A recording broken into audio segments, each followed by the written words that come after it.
રજૂ કરશે. હરિ ઓમ રથે તિષ્ઠન્નયતિભાજિનઃ પુરો જત્ર યત્ર કામયતે સુખારથિઃ અભીષૂનાં મહિમાनं પનાયત મનઃ પશ્ચાદનુયચ્છન્તિ રશ્મયઃ. નમો વઃ. જય રણછોડ. જય મહારાજ. પ્રયાગે ત્રિવેણ્યામ સ્નાનેન ધન્યઃ ભવન્તિ અસ્યામ ત્રિવેણ્યામ શ્રવણેન ધન્યઃ. આજે પુણ્ય શ્લોક પૂજ્ય બાપુનું સાનિધ્ય, સંતરામ મહારાજની પાવન ચેતનાને પ્રણામ. હું પહેલી વખત ત્રિવેણીમાં બોલી રહ્યો છું. એ મારું સૌભાગ્ય છે. અને દાદાએ મને વિનંતી કરી હતી કે તમે કોઈ શ્લોકનો ભાવ પુષ્પ અર્પણ કરજો. આજે દેવી ભાગવત અંતર્ગત દેવી ગીતા વિશે બોલવાનું છે. માઘ નવરાત્ર ચાલે છે અને અષ્ટમીનો દિવસ છે. અને શિવ પુરાણમાં વિદ્યેશ્વર સંહિતામાં લખ્યું છે કે જ્યારે બુધાષ્ટમી હોય, સોમવતી અમાસ હોય, રવિવારી સપ્તમી હોય અને મંગળવારી ચતુર્થી હોય અને એ દિવસે તમે કંઈ સત્કર્મ કરો તો તમને સૂર્યગ્રહણ સમાન પુણ્યની પ્રાપ્તિ થાય છે. તો એ આજે અષ્ટમી, તો એ અષ્ટમીની પણ આજે ત્રિવેણી છે. કારણ કે આજે અષ્ટમી, આ 8 મહાપુરુષોની પાવન ચેતના અને અષ્ટમ મહંત અને એમનો દ્વિદશાબ્દી મહોત્સવ, અને આજે અષ્ટમી એટલે એ પણ ત્રિવેણી છે.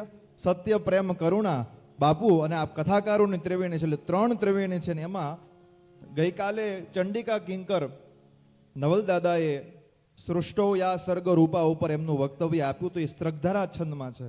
એટલે મેં પણ આ સ્ત્રગધરા છંદમાં આપના બધાના ચરણોમાં ભાવપુષ્પ અર્પણ કરવા માટે એક શ્લોક અમારા કવિ મિત્ર રાજેશ ઠાકર અને મારા ભાવ છે. કારણ કે ગુરુજી સમક્ષ બેઠા છે અને આપ જેવા મહાપુરુષો બેઠા છે. એટલે એ શ્લોકનો ભાવપુષ્પ અર્પણ કરીને આગળ મારી વાતને પ્રસ્તુત કરું. એકાખ્યાતા જગત્યામ ભુવન ભય હરી યા પ્રયાગે ત્રિવેણી ભવ્યે શ્રી સંતરામ પરમ પરિસરે યા કથા કૃત ત્રિવેણી સત્યા કારુણ્ય પૂતા પ્રણય પરિગતા પૂજ્ય બાપુ ત્રિવેણી શ્રોતૃંચેયમ ત્રિવેણી મમ વિષય ગતા પુણ્ય પૂતાન કરોતુ. જય સિયારામ. શ્રીમદ દેવી ભાગવત અંતર્ગત દેવી ગીતા સપ્તમ સ્કંદ 32 અધ્યાયથી લઈ અને 40 અધ્યાય 9 અધ્યાયમાં 432 શ્લોકમાં દેવી ગીતા વિશે માતાજી વર્ણન કરે છે. આપણે ત્યાં સનાતન ધર્મમાં 42 ગીતાજી છે. એટલે એ સમૃદ્ધ વારસો આપણને પ્રાપ્ત થયો છે. પણ એ દેવી ગીતાના 432 શ્લોકો વિશે તો એટલો બધો ભાવ પ્રસ્તુત નહીં થઈ શકે. પણ 4-5 શ્લોકોનો એ ગુરુ કૃપાથી આ બધાના આશીર્વાદથી એ ભાવ પુષ્પ સમર્પિત કરું છું. માતાજી પોતાના વિરાટ સ્વરૂપ વિશે વાત કરી રહ્યા છે હિમાલયને. અને ત્યારે યસ્ય શ્રવણ માત્રેણ મદ્રૂપમ પ્રપદ્યતે. માતાજી એમ કહે છે કે આ ખાલી સાંભળવાથી જ મારા ધામની તને પ્રાપ્તિ થશે. માતાજી હિમાલયને કહી રહ્યા છે આ જગતમાં કંઈ ન હતું ત્યારે પણ હું હતી. જેમ દેવી ભાગવતનો અર્ધો શ્લોક જેમ પ્રાણ છે, સર્વમ ખલવિદમ એવા હમ નાન્યદસ્તિ સનાતનમ એમ કરી અને માતાજીએ કીધું હું જ આ જગતમાં સનાતન છું. આ જગતમાં જે કંઈ દેખાઈ રહ્યું છે બધું જ મારું જ સ્વરૂપ છે. યચ્ચ કિંચિત વતિત વસ્તુ દૃશ્યતે શ્રૂયતે પીવા અંતર બહિષ્ય તત્સર્વમ વ્યાપ્યાહમ સર્વદા સ્થિતા. માતાજી એમ કહે છે કે બહાર ભીતર આજુબાજુમાં કોઈ પણ જગ્યાએ તમને જે સાંભળવામાં આવે છે, જોવામાં આવે છે બધું મારું જ સ્વરૂપ છે. કેટલી મોટી વાત કરી. માતાજી કહે છે તો મને 2013માં જેને નોબેલ પુરસ્કાર મળ્યો પીટર હિંગ્સ, અને એમને ગોડ પાર્ટિકલ નામનો એક સિદ્ધાંત આપ્યો અને એક પુસ્તકની એમને રચના કરી ઈશ્વરીય કણ. અને અહીંયા એમને એ સિદ્ધાંત ત્યાં રજૂ કર્યો. અને દેવી ભાગવતની આ જે શ્લોક છે માતાજી કહે છે કે અણુ અણુમાં કણ કણમાં મારો નિવાસ સર્વત્ર છે અને હું જ આ જગતમાં સર્વત્ર દૃશ્યમાન થઈ રહ્યો છું. અને માતાજી હિમાલયજીને વિરાટ સ્વરૂપના દર્શન કરાવે છે. સહસ્ત્ર શીર્ષ નયનમ સહસ્ત્ર ચરણમ તથા વિદ્યુત કોટી પ્રતિકાક્ષમ કોટી સૂર્ય સમપ્રભમ. માતાજીના એ હજારો મસ્તક, હજારો નેત્રો, હજારો ચરણો અને જગતનું કલ્યાણ કરવા માટે જ્યારે વિરાટ સ્વરૂપ ધારણ કર્યું, દેવતાઓએ વિનંતી કરી અને હિમાલયે જ્યારે વિનંતી કરી અને ત્યારે માતાજી જેમ લલિતા સહસ્ત્રમાં કીધું અનેક કોટી બ્રહ્માંડ જનની મલ્ટી યુનિવર્સની જે વાત કરી એ માતાજી કહી રહ્યા છે.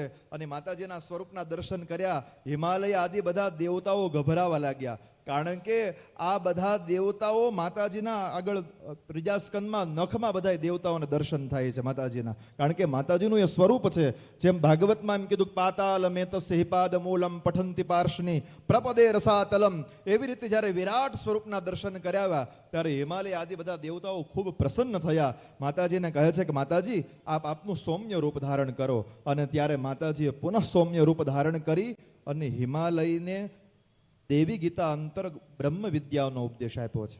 અને કહે છે કે તમે બ્રહ્મ વિદ્યા અને આને તમે ધારણ કરી લ્યો. કારણ કે આ પરમાત્મા ઉપાધિ ભેદથી જીવ જ્યારે અલગ પડે ત્યારે એનામાં કર્તા ભાવ આવી જાય છે. કર્તા ભાવ આવે એટલે ધર્મ અધર્મનો આશ્રય લઈ અને કર્મ કરવા પડે છે. અને કર્મના કારણે વારંવાર અનેક યોનિમાં એને જન્મ લેવા પડે છે. જેમ સ્વપ્ન વાસવદત્તમમાં કીધું કાલક્રમેણ જગત પરિવર્તમાના ચક્રાર પંક્તિ રેવ ગચ્છતિ ભાગ્ય પંક્તિ, એવી રીતે વારંવાર જન્મ લેવા પડે.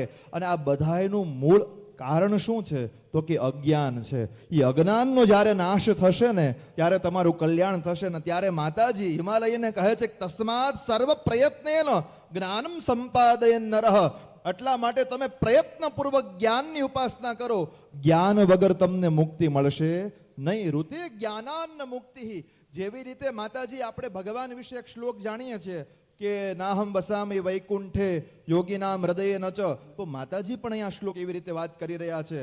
36મા અધ્યાયમાં 18મા શ્લોકમાં કહી રહ્યા છે નાહમ તીર્થે ન કૈલાસે વૈકુંઠે વાન કરહિચિત વસામી કિમ તુમજ્ઞાની હૃદયામ ભોજ મધ્યમે.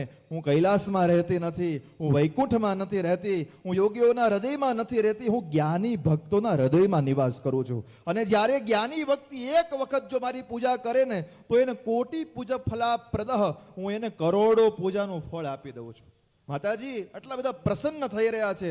પણ એ જ્ઞાન સાથે કર્મ પણ આવશ્યક છે.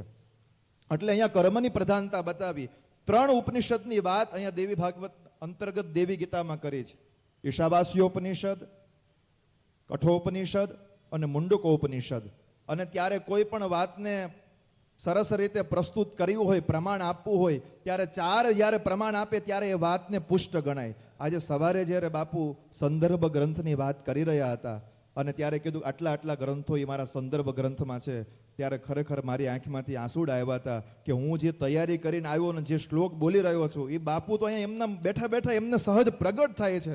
હજી અમે અહીંયા તો ખાલી લખી રહ્યા છીએ, લખીને આવ્યા છે કે વેદાહ શ્રી કૃષ્ણ વાક્યાની બ્રહ્મસૂત્રાણી ચેવહી સમાધિ ભાષા વ્યાસસ્ય પ્રમાણમ તત્તુષ્ટયમ. આ 4 જ્યારે પ્રમાણ આપે ત્યારે એ પ્રમાણને પુષ્ટ કરવામાં આવે, કોઈ પણ વાતને પુષ્ટ ગણવામાં આવે છે. એટલે માતાજી અહીંયા કહે છે કુર્બન્ન વેહ કર્માણી, તમે કર્મ કરો અને કર્મ 100 વર્ષ સુધીની જીવવાની જે ઈચ્છા હોવી જોઈએ સત્કર્મ માટે જ હોવી જોઈએ. અને ત્યાગ વૃત્તિથી જ્યારે તમે કર્મ કરો ત્યારે તમને ન કર્મ્ય લિપ્યતે નરે, જે ઈશાવાસ્યોપનિષદનો જે બીજો મંત્ર છે. સમયનો અભાવ છે એટલા માટે હું મંત્રોનો વિસ્તાર નથી કરી રહ્યો, પણ એ ત્યારે કર્મ પ્રધાનતા બતાવી ત્યારે એ કર્મના બંધનમાં આવવાનું નથી. એ જ્ઞાન અને કર્મ સાથે જ તમને મોક્ષની પ્રાપ્તિ થશે. એટલા માટે ત્યાં સંસ્કૃત સુભાષિતકારો પણ એમ કહે છે કે તસ્મે નમઃ કર્મણે, એ કર્મને જ પ્રધાનતા ગણે છે. અને ત્યારે માતાજી કહે છે કે જ્યારે તમારામાં કર્મ જ્ઞાન આવશે અને ત્યારે તત્વમસી પ્રજ્ઞાનમ બ્રહ્મ અયમ આત્મા બ્રહ્મ જે વેદાંત વાક્યો છે એનું તમે સતત સ્મરણ કરશો એટલે તમારી મતિ શુદ્ધ થઈ જશે.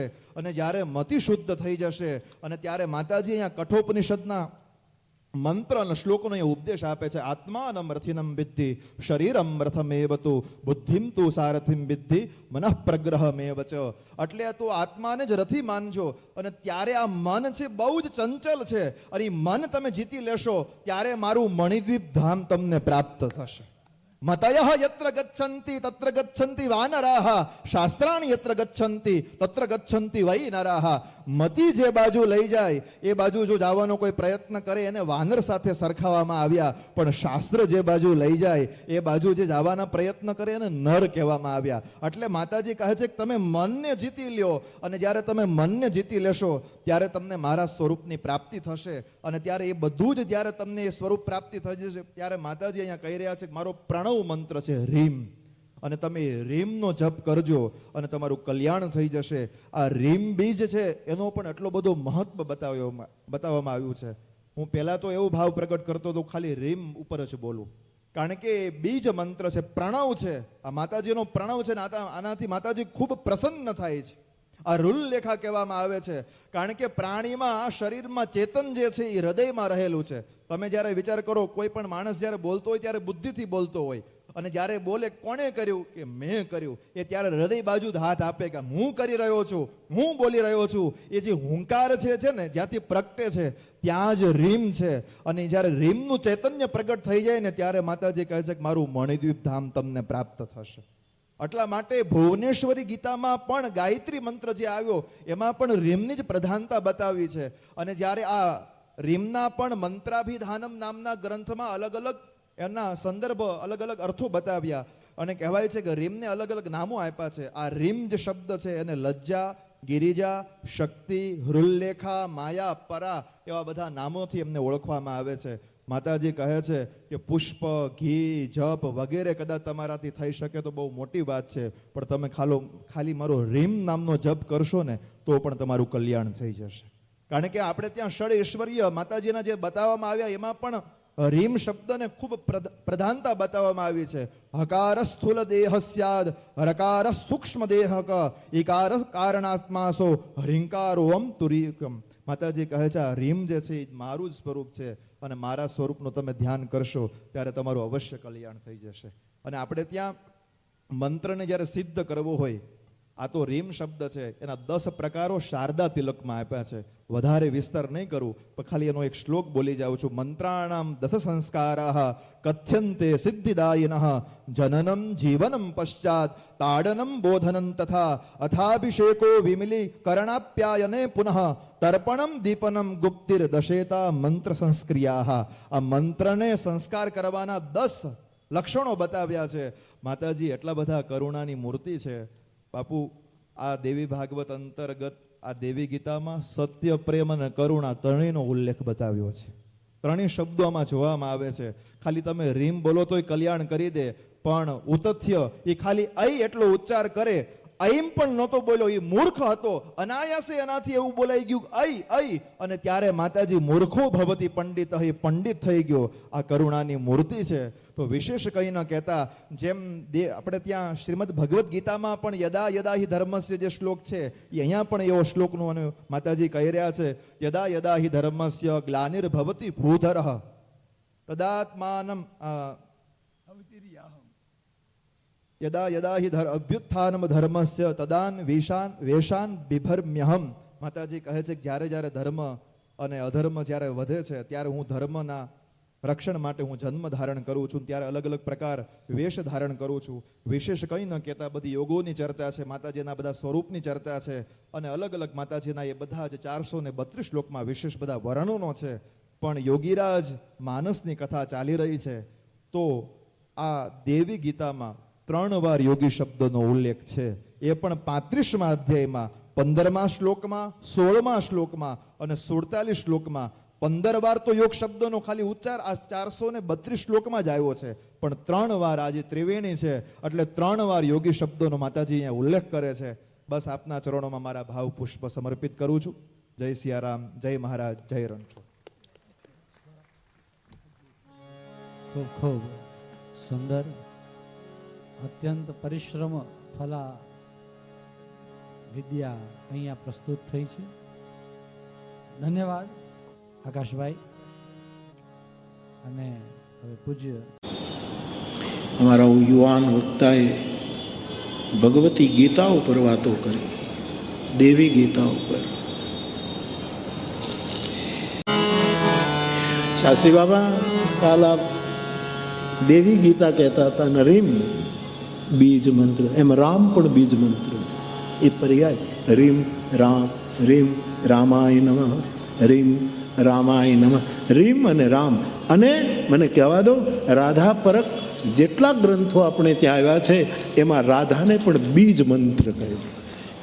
રાધા બીજ મંત્ર છે. મારા તુલસી તો લખે છે બીજ મંત્ર જપીએ સદા જો જપત મહેશ.